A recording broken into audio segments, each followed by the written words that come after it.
வணக்கம். ஜெம் செய்திகளுக்காக நான் பிரீதா. இந்திய நேரப்படி காலை 8:30 மணி செய்திகள். முதலில் ஜெம் தலைப்பு செய்திகளை காணலாம். கொலம்பியா அதிபர் தேர்தலில் வெற்றி பெற்றார் பெலாடோட்டிலா எஸ்பரியல்லா. பிரதமர் நரேந்திர மோடி வாழ்த்து. அனைத்து பேருந்துகளும் ஓடக்கரையில் நின்று செல்லும். அமைச்சர் ஸ்ரீநாத் அறிவிப்பு.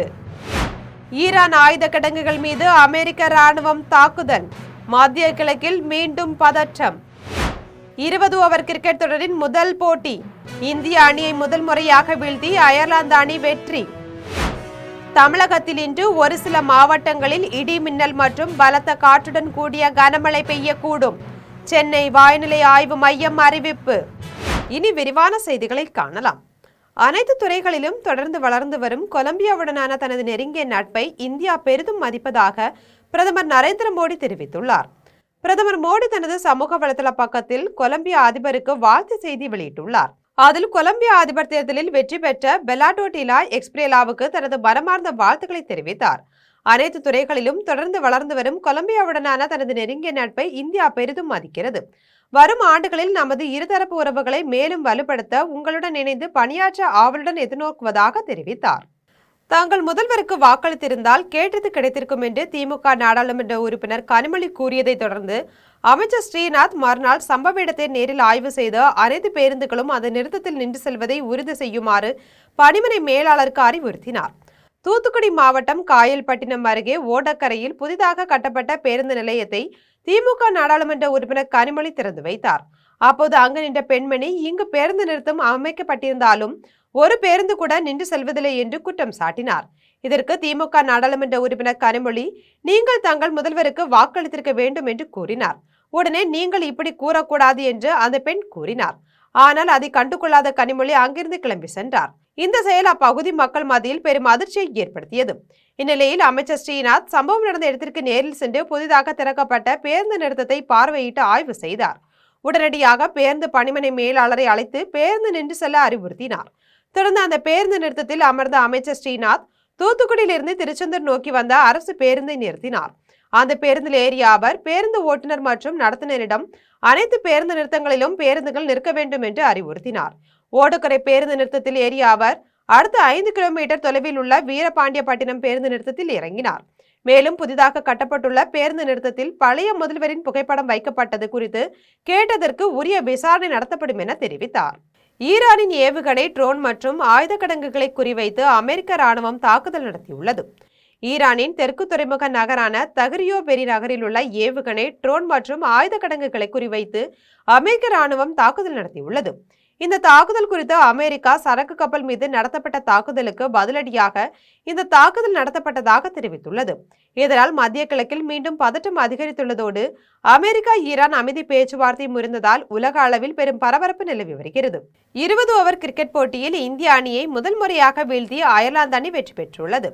அயர்லாந்தில் உள்ள பெல்பாஸ்ட் நகரில் இந்தியா மற்றும் அயர்லாந்து அணிகளுக்கு இடையேயான 20 ஓவர் கிரிக்கெட் தொடரின் முதல் போட்டி நடைபெற்றது. இந்த போட்டியில் டாஸ் வென்ற இந்திய அணி முதலில் பந்து வீச்சை தேர்வு செய்தது. இதன்படி முதலில் பேட்டிங் செய்த அயர்லாந்து அணி 20 ஓவர்களில் 9 விக்கெட் இழப்புக்கு 182 ரன்கள் எடுத்தது. இதில் மிகவும் சிறப்பாக விளையாடிய லார்கன் டக்கர் 50 ரன்கள் எடுத்தார். இதையடுத்து 183 ரன்கள் எடுத்தால் வெற்றி என்ற இலக்குடன் களமிறங்கிய இந்திய அணி 18 ஓவர்களில் 148 ரன்கள் மட்டுமே எடுத்து ஆல் அவுட் ஆனது. இதன் மூலம் அயர்லாந்து அணி 34 ரன்கள் வித்தியாசத்தில் வெற்றி பெற்று தொடரில் முன்னிலை வகிக்கிறது. தமிழகத்தில் இன்று ஒரு சில மாவட்டங்களில் இடி மின்னல் மற்றும் பலத்த காற்றுடன் கூடிய கனமழை பெய்யக்கூடும் என்று சென்னை வானிலை ஆய்வு மையம் தெரிவித்துள்ளது. சென்னை வானிலை ஆய்வு மையம் வெளியிட்டுள்ள அறிக்கையில், ஆந்திர பிரதேசத்திலிருந்து மத்திய மகாராஷ்டிரா வரை, தெலுங்கானா மற்றும் அதனை ஒட்டியுள்ள பகுதிகள், மராத்வாடா பகுதிகளின் மேல் நிலவும் வளிமண்டல சுழற்சியின் வழியாக ஒரு வளிமண்டல காற்றழுத்த தாழ்வு பாதை நிலவுகிறது. இதன் காரணமாக தமிழகத்தில் இன்று ஒரு சில இடங்களிலும், புதுச்சேரி மற்றும் காரைக்கால் பகுதிகளிலும் இடி மின்னலுடன் கூடிய லேசானது முதல் மிதமான மழை பெய்யக்கூடும் என்று தெரிவித்துள்ளது. இதன்படி தமிழகத்தில் திருவள்ளூர், சென்னை, காஞ்சிபுரம், செங்கல்பட்டு, திருவண்ணாமலை, ராணிப்பேட்டை உள்ளிட்ட மாவட்டங்களிலும் ஓரிரு இடங்களிலும் இடி மின்னல் மற்றும் பலத்த காற்றுடன் கூடிய கனமழை பெய்யக்கூடும் என்று தெரிவித்துள்ளது. விருதுநகரில் விழாவுக்கான பதாகையில் தனது பெயரை ஏன் முதலில் போடவில்லை என கூறி மாவட்ட ஆட்சியரிடம் அமைச்சர் ஜெகதீஸ்வரி வாக்குவாதம் செய்த வீடியோ சமூக வலைதளத்தில் பரவி வருகிறது. விருதுநகரில் சமூக நலத்துறை சார்பில் சிலம்ப விளையாட்டில் சிறந்து விளங்கும் மாணவ மாணவிகளுக்கு பரிசுகள் வழங்கும் விழா அமைச்சர் ஜெகதீஸ்வரி தலைமையில் நடைபெற்றது. இந்த நிகழ்ச்சிக்காக வைக்கப்பட்டிருந்த பதாகையில் தொழில்துறை அமைச்சர் கீர்த்தனாவின் பெயர் முதலிலும் அமைச்சர் ஜெகதீஸ்வரியின் பெயர் இரண்டாவதும் அச்சிடப்பட்டிருந்தது. இதை கண்டு கடும் கோபமடைந்த அமைச்சர் ஜெகதீஸ்வரி, நிகழ்ச்சிக்கு வராத இந்த துறைக்கு சற்றும் தொடர்பில்லாத ஒருவரின் பெயரை முதலில் போடப்பட்டிருப்பதும், துறை அமைச்சரும் மாவட்ட பொறுப்பு அமைச்சருமான தன் பெயரை இரண்டாவதாக போட்டிருப்பதும் நியாயமா என்று மாவட்ட ஆட்சியரிடம் மேடையிலேயே வெளிப்படையாக கேட்டு வாக்குவாதத்தில் ஈடுபட்டார். மாவட்ட செய்தி மக்கள் தொடர்பு அலுவலரையும் நேரில் அழைத்து அமைச்சர் ஜெகதீஸ்வரி கடுமையாக கண்டித்தார். ஒரே மாவட்டத்தை சேர்ந்த 2 பெண் அமைச்சர்களிடையே யார் பெரியவர் என்ற போட்டி ஏற்பட்டுள்ளது தமிழக அரசியல் வட்டாரத்தில் பெரும் அதிர்வலியை ஏற்படுத்தியுள்ளது. பொது கழிவுநீர் சுத்திகரிப்பு நிலையம் மற்றும் தொழிற்சாலைகள் மீது கடும் நடவடிக்கை எடுக்கப்படும் என அமைச்சர் காந்திராஜ் எச்சரிக்கை விடுத்துள்ளார். ராணிப்பேட்டை அருகே உள்ள பொது கழிவுநீர் சுத்திகரிப்பு நிலையத்தை அமைச்சர் காந்திராஜ் நேரில் பார்வையிட்டு ஆய்வு மேற்கொண்டார். தொடர்ந்து சிப்காட் பகுதியில் செயல்பட்டு வரும் பல்வேறு தொழிற்சாலைகளையும் ஆய்வு செய்து அவற்றின் செயல்பாடுகள் குறித்து அதிகாரிகளிடம் கேட்டறிந்தார். பின்னர் செய்தியாளரை சந்தித்த அவர், பொது கழிவுநீர் சுத்திகரிப்பு நிலையம் மற்றும் தொழிற்சாலைகள் மூலம் விதிகளை மீறி ரசாயன கழிவுநீரை வெளியேற்றப்படுகின்றனர். மேலும் நீர்நிலைகள் மற்றும் சுற்றுச்சூழலுக்கு பாதிப்பு ஏற்படுத்தும் நிர்வாகங்கள் மீது துறை ரீதியாக நடவடிக்கை எடுக்கப்படும் என எச்சரிக்கை விடுத்தார். அத்துடன் நிலுவையில் உள்ள புதிய குடும்ப அட்டை விண்ணப்பங்கள் மற்றும் பகுதி நேர நியாய விலை கடைகள் அமைக்க கோரிய மனுக்கள் குறித்து நடவடிக்கை எடுக்கப்படும் என்று தெரிவித்தார். மேலும் மலிவான விலையில் தரமான பொருட்கள் வழங்குவதற்கான நடவடிக்கைகள் மேற்கொள்ளப்படும் என்றும் கூறினார்.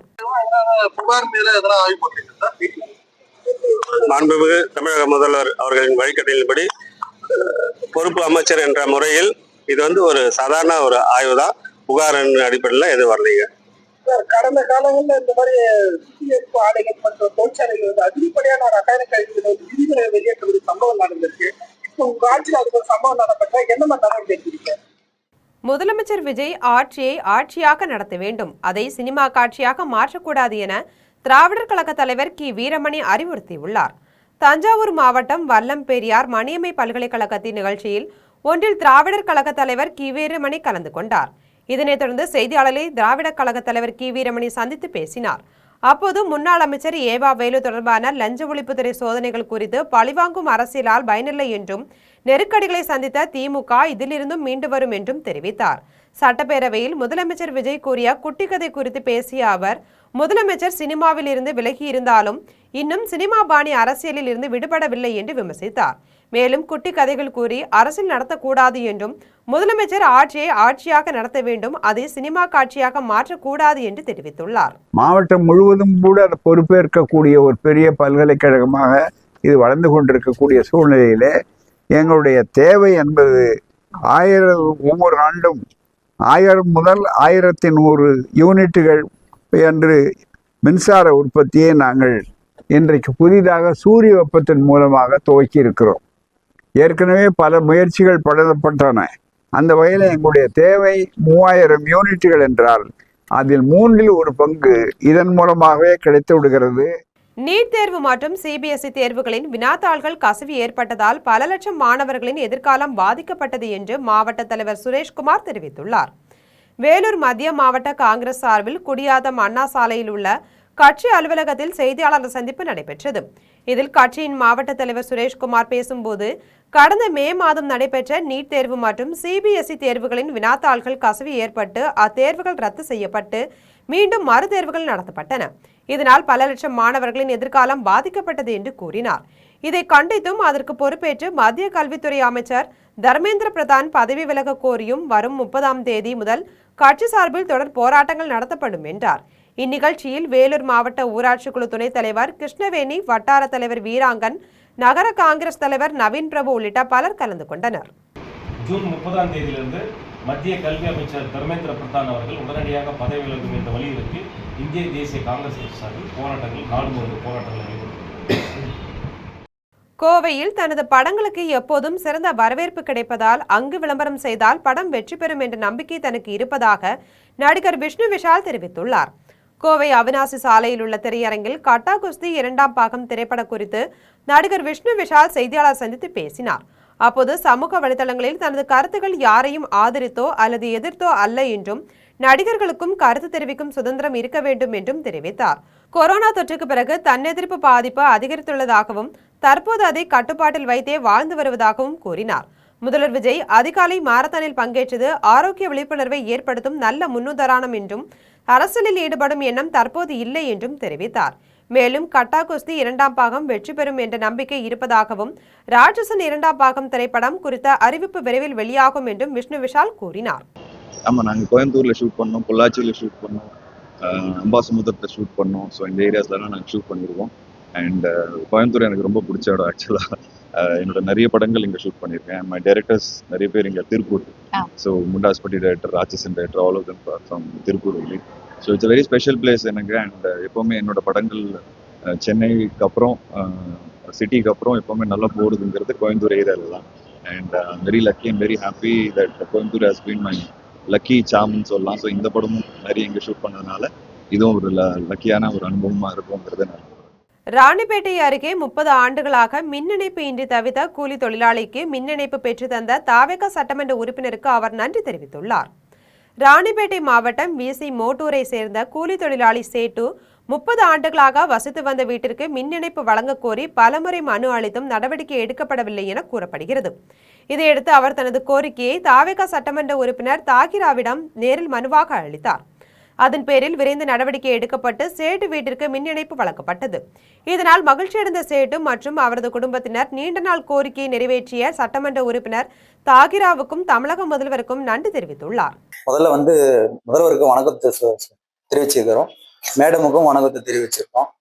நாங்கள் இது மாதிரி ராணிப்பேட்டை மாவட்டம் விசி மூட்டிலிருந்து வரோம். 35 ஆண்டுகளாக நாங்கள் மின் வசதியே இல்லாமல் இருக்கிறோம்.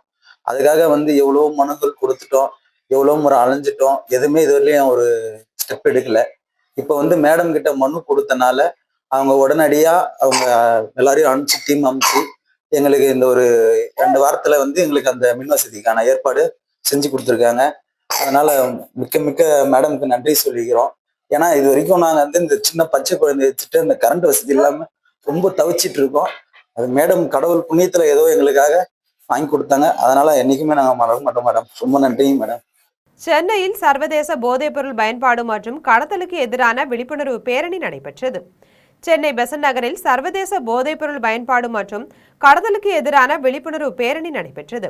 தமிழ்நாடு மாநில மனநல ஆணையம், தேசிய போதைப்பொருள் கட்டுப்பாட்டு பணியகம் மற்றும் தமிழ்நாடு மது போதை மற்றும் மனநல மையங்கள் நலசங்கம் இணைந்து இந்த பேரணியை நடத்தின.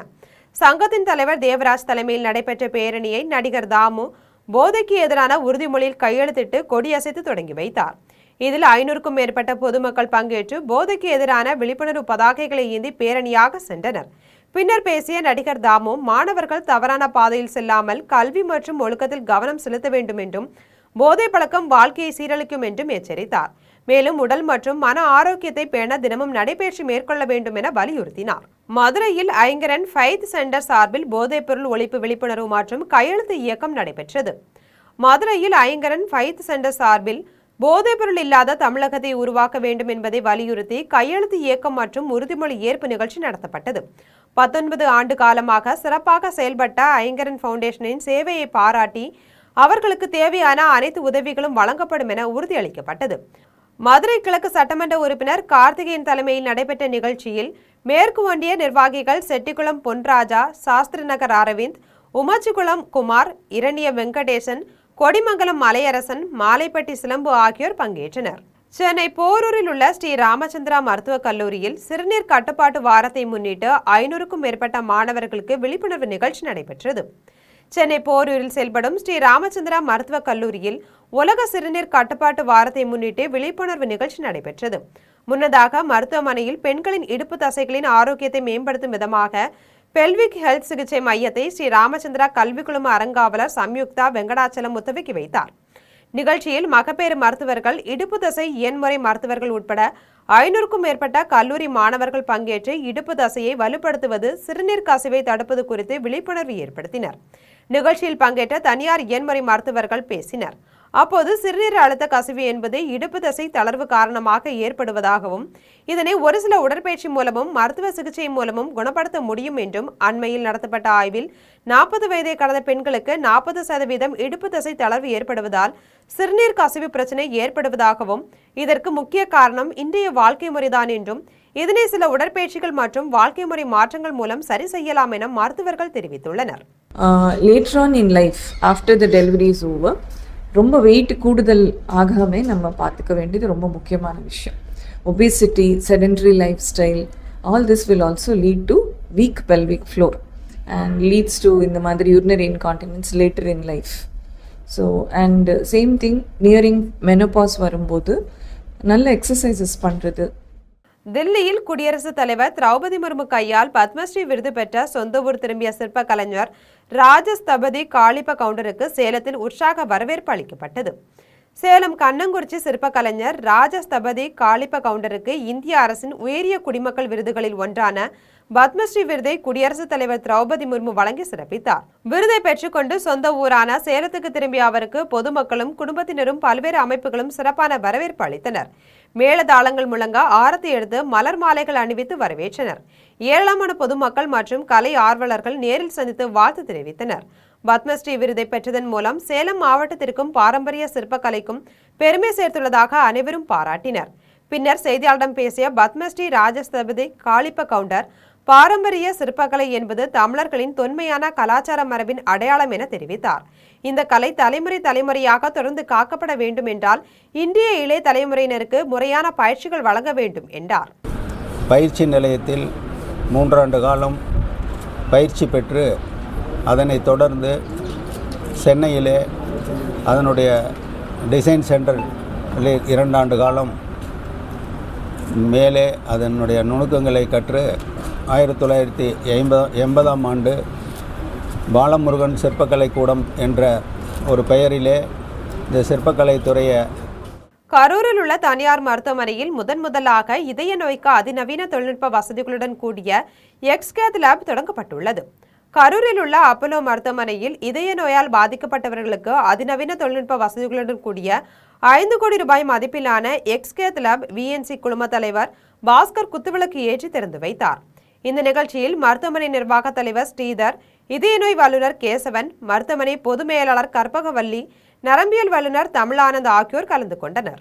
ஆதிப்பட்டினத்தில் தொடர் மின்வெட்டை கண்டித்து அப்பகுதி பொதுமக்கள் 200க்கும் மேற்பட்டோர் சாலை மறியல் போராட்டத்தில் ஈடுபட்டதால் பரபரப்பு ஏற்பட்டது. புதுக்கோட்டை மாவட்டம் ஆதிப்பட்டினத்தில் கடந்த 1 மாதமாக அடிக்கடி ஏற்பட்ட மின்வெட்டு கடந்த 3 நாட்களாக முழுமையாக நீடித்ததால் ஆத்திரமடைந்த பொதுமக்கள் சாலை மறியல் போராட்டத்தில் ஈடுபட்டனர். தகவலிருந்து வந்த வட்டாட்சியர், காவல்துறை மற்றும் மின்துறை அதிகாரிகள் பேச்சுவார்த்தை நடத்தி தடையின்றி மின்சாரம் வழங்க நடவடிக்கை எடுக்கப்படும் என உறுதியளித்தனர். இதையடுத்து பொதுமக்கள் போராட்டத்தை கைவிட்டனர். இந்த மறியல் போராட்டத்தால் 1 மணி நேரத்திற்கும் மேலாக போக்குவரத்து பாதிக்கப்பட்டது. பெரம்பலூர் அருகே காங்கிரஸ் கட்சி சார்பில் நீட் தேர்வை ரத்து செய்ய வலியுறுத்தியும் மத்திய அரசை கண்டித்தும் ஆர்ப்பாட்டம் நடைபெற்றது. பெரம்பலூர் பழைய பேருந்து நிலையம் அருகே மாவட்ட காங்கிரஸ் கட்சி சார்பில் நீட் தேர்வை ரத்து செய்ய கோரியும் மத்திய அரசை கண்டித்தும் ஆர்ப்பாட்டம் நடைபெற்றது. மாவட்ட தலைவர் ராஜேந்திரன் தலைமையில் நடைபெற்ற இந்த ஆர்ப்பாட்டம் நீட் உள்ளிட்ட தேசிய அளவிலான போட்டித் தேர்வுகளில் நடைபெறும் முறைகேடுகள் மாணவர்களின் எதிர்காலத்தை பாதிப்பதாக குற்றம் சாட்டி நீட் தேர்வை ரத்து செய்ய வலியுறுத்தினர். மேலும் மத்திய அரசு மற்றும் மத்திய கல்வி அமைச்சருக்கு எதிராக கண்டன கோஷங்களை எழுப்பினர். குடியாத்தம் அசோக் நகர் பகுதியில் நடைபெற்ற தளபதி விஜய் பயிலகம் திறப்பு விழாவில் சட்டப்பேரவை உறுப்பினர் சிந்து பங்கேற்று பயிலகத்தை திறந்து வைத்தார். வேலூர் மாவட்டம் குடியாத்தம் அசோக் நகர் பகுதியில் முதலமைச்சர் ஜோசப் விஜயின் பிறந்த நாளையொட்டி தளபதி விஜய் பயிலகம் திறப்பு விழா நடைபெற்றது. 36வது வார்டின் தாவேகா கிளை செயலாளர் சதீஷ்குமார் தலைமையில் நடைபெற்ற விழாவில் குடியாத்தம் சட்டப்பேரவை உறுப்பினர் சிந்து கலந்து கொண்டு புதிய பயிலகத்தினை திறந்து வைத்து பொதுமக்களுக்கு இனிப்புகள் வழங்கினார்.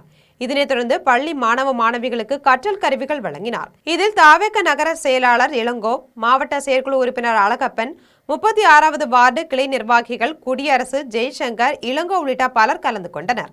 முன்னதாக அசோக் நகர் பகுதிக்கு வந்த சட்டப்பேரவை உறுப்பினர் சிந்துவிற்கு 36வது வார்டு கிளை செயலாளர் சதீஷ்குமார் ஆளுயர மாலை அணிவித்து மேளதாள வாத்தியங்கள் முழங்க வரவேற்றார். ஆவடி ரயில் நிலையம் அருகே தனியார் துணிக்கடையில் ஏற்பட்ட பயங்கர தீ விபத்தில் பல லட்சம் ரூபாய் மதிப்பிலான ஜவுளி பொருட்கள் தீயில் எரிந்து சேதமடைந்தது.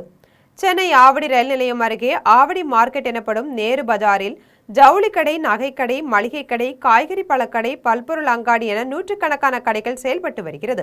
இந்நிலையில் அப்பகுதியில் உள்ள தனியார் துணிக்கடை ஒன்றில் திடீரென பயங்கர தீ விபத்து ஏற்பட்டது. தீ விபத்து குறித்து ஆவடி தீயணைப்பு நிலைய வீரர்கள், ஆவடி காவல்துறையினர் விரைந்து சென்று 1 மணி நேரத்திற்கு மேலாக போராடி தீயை அணைத்தனர்.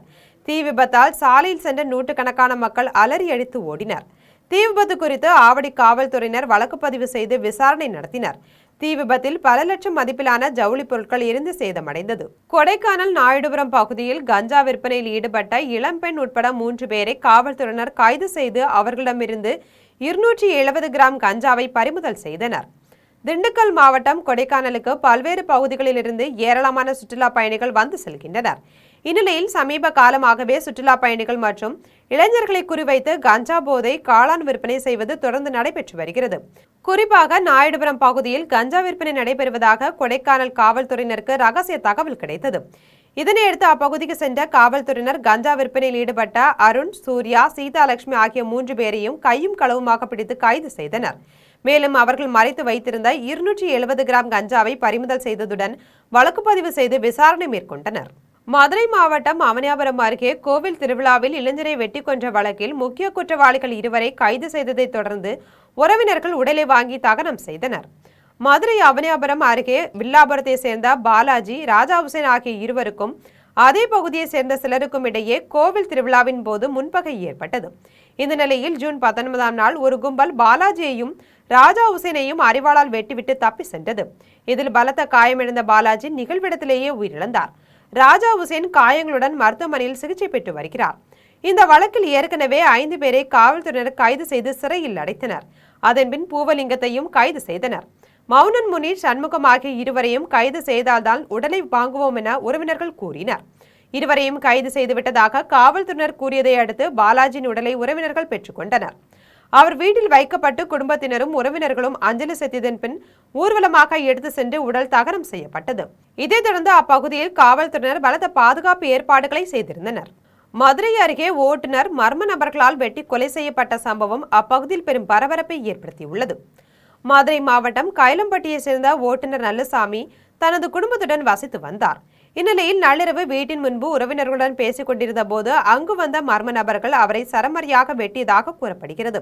இதில் பலத்த காயமடைந்த நல்லசாமி சம்பவ இடத்திலேயே பரிதாபமாக உயிரிழந்தார். தகவலிருந்து சம்பவ இடத்திற்கு வந்த மேலவளவு காவல்துறையினர் அவரது உடலை கைப்பற்றி உடற்கூறு ஆய்விற்காக மேலூர் அரசு மருத்துவமனைக்கு அனுப்பி வைத்தனர். சம்பவ இடத்தை காவல்துறை கண்காணிப்பாளர் சிவகுமார் நேரில் பார்வையிட்டு ஆய்வு மேற்கொண்டார். இந்த சம்பவம் தொடர்பாக வழக்கு பதிவு செய்த காவல்துறையினர் பல்வேறு கோணங்களில் தீவிர விசாரணை நடத்தி வருகின்றனர். காயல்பட்டினத்தில் பேருந்து நிறுத்தத்தில் பேருந்துகள் நின்று செல்ல வேண்டும் என கோரிக்கை விடுத்த பெண்மணியிடம் நீங்கள் தங்கள் முதல்வருக்கு வாக்களித்திருந்தால் கேட்டது கிடைத்திருக்கும் என திமுக நாடாளுமன்ற உறுப்பினர் கனிமொழி பதிலளித்தது அப்பகுதியில் பெரும் பரபரப்பை ஏற்படுத்தியுள்ளது. தூத்துக்குடி மாவட்டம் காயல்பட்டினத்தில் 40 லட்சம் ரூபாய் மதிப்பில் கட்டப்பட்ட பல்நோக்கு மைய கட்டிடத்தை திமுக நாடாளுமன்ற உறுப்பினர் கனிமொழி திறந்து வைத்தார். தொடர்ந்து ஓடக்கரையில் புதிதாக கட்டப்பட்ட பேருந்து நிலையத்தையும் திறந்து வைத்தார். அப்போது அங்கு நின்ற பெண்மணி ஒருவர் இங்கு பேருந்து நிறுத்தம் அமைக்கப்பட்டிருந்தாலும் ஒரு பேருந்து கூட நின்று செல்வதில்லை என்று குற்றம் சாட்டினார். இதற்கு திமுக நாடாளுமன்ற உறுப்பினர் கனிமொழி நீங்கள் தங்கள் முதல்வருக்கு வாக்களித்திருக்க வேண்டும் என்று கூறினார். உடனே நீங்கள் இப்படி கூறக்கூடாது என்று அந்த பெண் கூறினார். ஆனால் அதை கண்டுகொள்ளாத கனிமொழி அங்கிருந்து கிளம்பி சென்றார். இந்த செயல் அப்பகுதி மக்கள் மத்தியில் பெரும் அதிர்ச்சியை ஏற்படுத்தியது. மீண்டும் ஜம் தலைப்பு செய்திகள். கொலம்பியா அதிபர் தேர்தலில் வெற்றி பெற்றார் பெலாடோட்டிலா எஸ்பரியல்லா. பிரதமர் நரேந்திர மோடி வாழ்த்து. அனைத்து பேருந்துகளும் ஓடக்கரையில் நின்று செல்லும். அமைச்சர் ஸ்ரீநாத் அறிவிப்பு. ஈரான் ஆயுத கிடங்குகள் மீது அமெரிக்க ராணுவம் தாக்குதல். மத்திய கிழக்கில் மீண்டும் பதற்றம். 20 ஓவர் கிரிக்கெட் தொடரின் முதல் போட்டி. இந்திய அணியை முதல் முறையாக வீழ்த்தி அயர்லாந்து அணி வெற்றி. தமிழகத்தில் இன்று ஒரு சில மாவட்டங்களில் இடி மின்னல் மற்றும் பலத்த காற்றுடன் கூடிய கனமழை பெய்யக்கூடும். சென்னை வானிலை ஆய்வு மையம் அறிவிப்பு. இத்துடன் ஜம் செய்திகள் நிறைவடைகின்றன. மீண்டும் ஜம் செய்திகள் மதியம் 1:30 மணிக்கு. உடனுக்குடன் செய்திகளை காண ஜெம் live.tv என்ற இணையதளத்தில் இணைந்திருங்கள். நன்றி, வணக்கம்.